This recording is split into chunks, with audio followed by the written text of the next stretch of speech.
Bagaimana jadinya ketika bapak-bapak biasa bisa menghancurkan tatanan gangster di Korea? Yuk kalau cerita filmnya.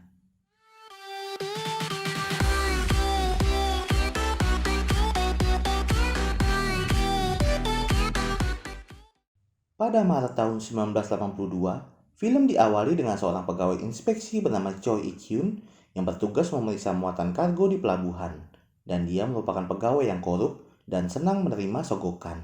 얼마 안 되는데 이거 뭐 식사라도 이게 뭐 이러지 않아도 되는데 뭐 이게 Seusai inspeksi bersama rekan-rekannya, Cho Ik-hyun bersama rekannya lalu menuju ke toilet dan bertemu dengan salah satu supervisor Jo Bong-gu yang juga korup dan sedang mendapati masalah. 먹고 아닙니다. 좀 눈치껏 해라. Kemudian Cho Ik-hyun pun lanjut memasuki kamar kecil bersama rekan-rekannya. Lalu mereka membuka tutup di kabin dan mengeluarkan uang-uang hasil korupsi ataupun suap yang disembunyikan oleh mereka. Namun sayang uang tersebut kemudian jatuh berantakan. Adegan pun berlanjut. Terlihat adik perempuan Cho Ik-hyun dan calon suaminya yang bernama Pim Kim datang dan meminta restunya. Setelah itu, sebagai hadiah, Cho Ik-hyun memberikan uang dan jam tangan emas kepada calon adik iparnya itu. 그래 주아이 우리 3대 독자 Kemudian scene berpindah lagi. Cho Ik-hyun yang tiba di sebuah rumah makan akan menemui teman-teman serta supervisornya. 제주임 Karena hasil pemeriksaan Departemen Inspeksi yang menemukan praktik korup dan suap membuat salah satu dari mereka harus menjadi kambing hitamnya. Dan itu dipilih berdasarkan berapa banyak jumlah anggota keluarga.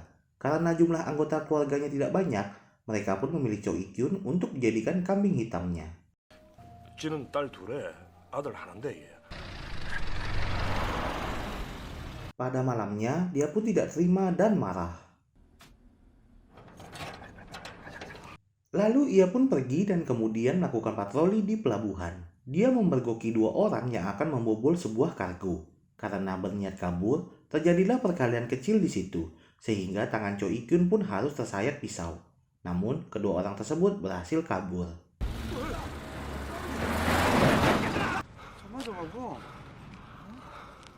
Karena penasaran dengan isi di dalam kargo, dia bersama pengawas Jack membuka kargo dan memeriksanya. Tak disangka rupanya barang tersebut merupakan opium. 내가 뽕 10kg 주인이요 하고 신고하겠습니다. Ada kesempatan dalam kesempitan. Dia pun berusaha meyakinkan pengawas Jang untuk menjual opium tersebut. Singkat cerita, pengawas Jang pun akhirnya setuju. Karena pengawas Jang mengenal seorang gangster bernama Cho Yung-bae, esok harinya mereka pun berangkat bersama menuju rumah rahasia milik Yung-bae untuk membicarakan transaksi opium tersebut. 그럼 이제 일 얘기를 좀 해봅시다. 이거 보니까 내마 황 교수물건 셉인 것 같은데 키로당 350만 원 받는 걸로 해가. 막 그라입시다. Singkat cerita, saat negosiasi, Cho Ik-hyun malah dipukul oleh anak buahnya Yung-bae karena berdasarkan dari marga, Cho Ik-hyun merupakan ayah tertuanya dan dia meminta Yung-bae untuk menghormatinya. Keesokan harinya, Cho Ik-hyun mendatangi ayah Yung-bae yang dulu pernah bekerja bersamanya di pelabuhan. Yung-bae yang tiba pun terkejut. 우리 말씀 잘 듣고 에이?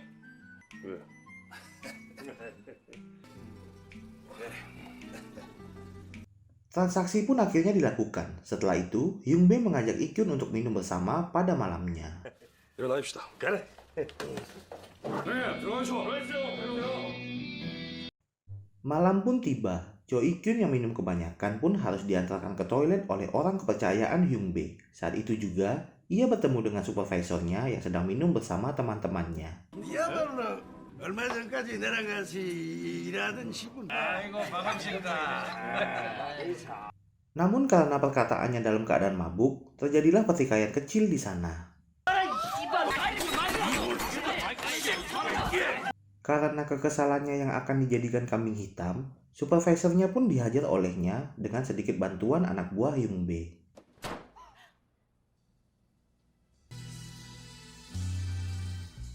Singkat cerita, bisnis Cho Ik-hyun dengan Yung-bae pun berjalan lancar. 2천에서 3천 정도 생각하고 자리만 좋은데 턱 잡아놓으면 채 먹이면 된다. 뭐 이 얘기지. 그래. 해보자.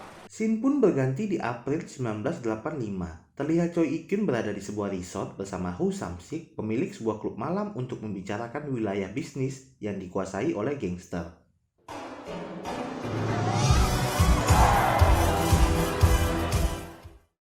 Malamnya, ketika minum bersama di klub, bos gangster Kim Pan-ho pun datang. Choi Ik-kyun kemudian mendapatkan informasi dari Ho Sam-sik bahwa 40% saham klubnya dimiliki oleh seorang wanita dan klub tersebut berada di wilayah Pan-ho. Choi Ik-kyun kemudian mencoba melobi Hyung-bae untuk menguasai klub malam tersebut. Namun Hyung-bae tidak bisa menyentuh Pan-ho kecuali ada alasan tertentu. 주먹으로 100% 내가 이기지 뭐. 니캉내캉 가족 아이가. 니 내 말이 틀렸으면 틀렸다고 얘기해봐라. Esok paginya, rencana pun dimulai. Ik-kyun serta adik iparnya akan pergi menuju klub tersebut. 제가 명색이 무도인 출신 아닙니까? 니 새끼도 니처럼 살게 놔둘래? 에? 혼나게 살아야 될 거 아이가? Dan di sana, mereka sudah ditunggu oleh Ho Sam-sik. 아 위험해. Dalam pertemuan itu, Ik-kyun menawarkan untuk mengelola klub tersebut sebagai akuntan dan menempatkan adik iparnya sebagai kepala manajer di klub itu. Singkatnya, dalam pertemuan itu, mereka pun dihajar oleh anak buah Pan-ho dan rencana berjalan dengan mulus.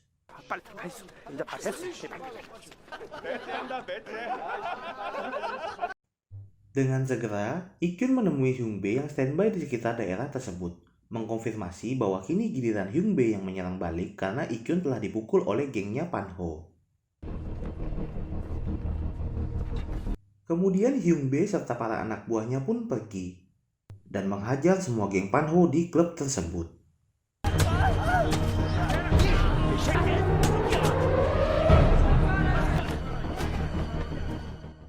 Tak lama kemudian, gencatan senjata pun dilakukan. Hyung-bae dan Pan-ho kemudian duduk bersama dan bernegosiasi di sana. 최대한 많이 뜯을 수 있도록 너가 아들이 여기 있는 거 안 되지. 그 여사장이 네 족집이가. Namun hasil negosiasinya tidak berjalan mulus dan Pan-ho yang merupakan bekas anak buah Hyung-bae dulunya pun dihajar. Jadi kesimpulannya, untuk mendapatkan klub malam tersebut, mereka menyelesaikannya dengan cara gangster. Malamnya, ketika klub sedang beroperasi, tiba-tiba polisi pun datang. Diketahui bahwa wanita pemilik saham tersebut yang melapor kepada polisi. Ik-kyun dan Hyung-bae pun akhirnya ditangkap. Namun karena Ik-kyun mengenal kepala polisi di sana, ia pun dibebaskan. 서장 남천동 살제? 어저께도 같이 밥 먹고. Singkat cerita, untuk membebaskan Hyung-bae, Ik-kyun kemudian melobi pengacara Choi yang juga bermaga Choi untuk membebaskan Hyung-bae. Dan Hyung-bae pun akhirnya dibebaskan. 아이소, 아뭐 돈백 쫙 줄여주니까네. 원래 저 사람 잘 안 믿습니다. Seiring waktu berjalan, Ik-kyun dan Hyung-bae pun akhirnya berhasil bekerja sama dengan Yakuza Jepang, disertai dengan bantuan beberapa elit politik. 私はチェイケンです. 金山財徳と申します。 Akhirnya hari peresmian hotel kasino mereka pun tiba.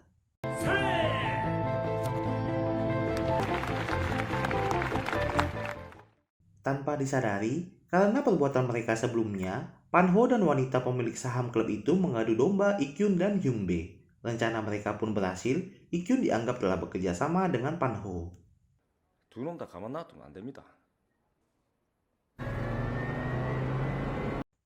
Akhirnya, tanpa diketahui, Ik-kyun pun dibawa oleh anak buahnya Hyung-bae di satu tempat dan di sana ia pun dihajar habis-habisan.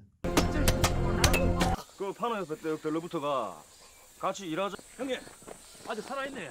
살아있지. Setelah keluar dari rumah sakit, malam itu Ik-kyun mendatangi Hyung-bae dan berusaha menjelaskan bahwa dia tidak ada hubungan kerjasama dengan Pan-ho. 절대 사실이 아니다. 네가 내 어떤 부분이 마음에 안 들었는지 모르. 잘 좀 얘기해주면 안 되겠나? Namun karena Hyung-bae yang sudah tidak percaya, ia meminta Ik-kyun untuk pergi dan jangan menyentuh dunia gangster lagi. 있습니까?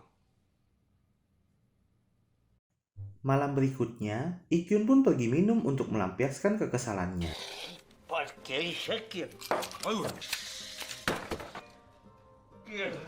Tak lama kemudian, Pan-ho pun datang dan menawarinya untuk bekerja bersamanya. Adegan pun berganti lagi. Pada tanggal 20 Oktober 1990, Terlihat wanita pemilik klub malam tersebut menceritakan kepada jaksa Jo keterlibatan Choi Ik-yun dan para gangster dalam membangun bisnis mereka. 허삼식이나 전화에 힘없는 호텔 저희가 우짜겠습니까? 에? 김판호는 지금 어디 있을까?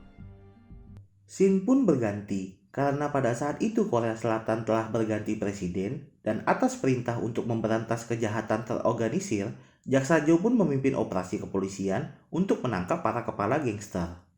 발포해도 좋습니다.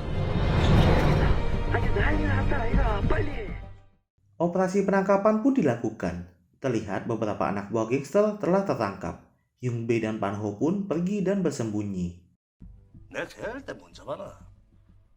Lalu untuk mengamankan posisinya, Ik-yun pun kemudian melobi jaksa Choi untuk mengajak jaksa Jo minum bersama dengan maksud menyatakan bahwa ia tidak ada hubungannya dengan gangster Pan Ho.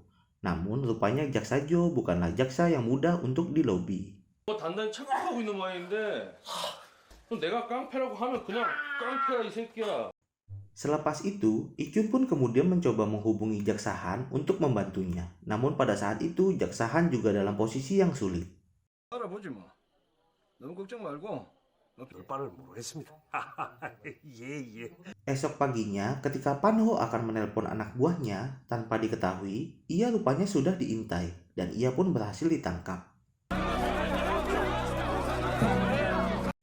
Kemudian, pada malamnya, di kediaman Ik-yun, ia pun ditangkap oleh kepolisian. 서로 잘 알지? 인사해.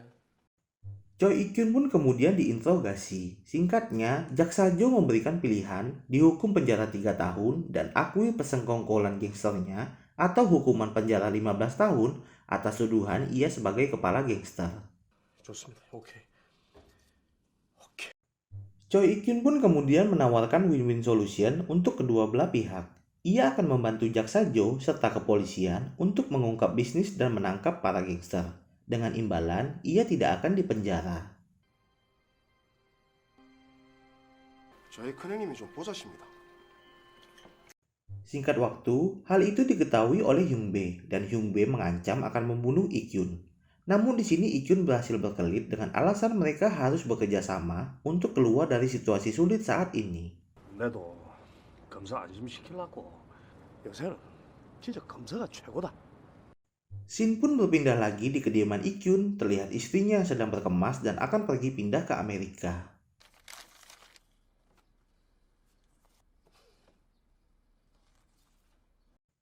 Tiba-tiba telepon pun berbunyi. Setelah diangkat, rupanya Hyung Bae yang menelpon. Dan seketika itu juga, ternyata sudah ada polisi yang standby dan mendengarkan percakapan mereka. 내보고 그쪽으로 오라는데. Singkat waktu, Ik-yun pun dijemput oleh Hyung Bae ke rumah rahasianya untuk memberikan identitas baru dan tiket pesawat Hyung Bae. 내려가십시다.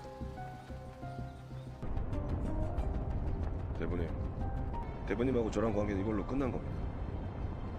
Ketika mereka akan pergi, tak lama kemudian mereka pun dihadang oleh tim kepolisian yang sudah siap siaga. Lalu dengan segera Ik-yun mengeluarkan pistol yang disembunyikannya di balik celana dan memukulkan ke Hyung Bae. Dan terjadilah pertarungan sengit di sini.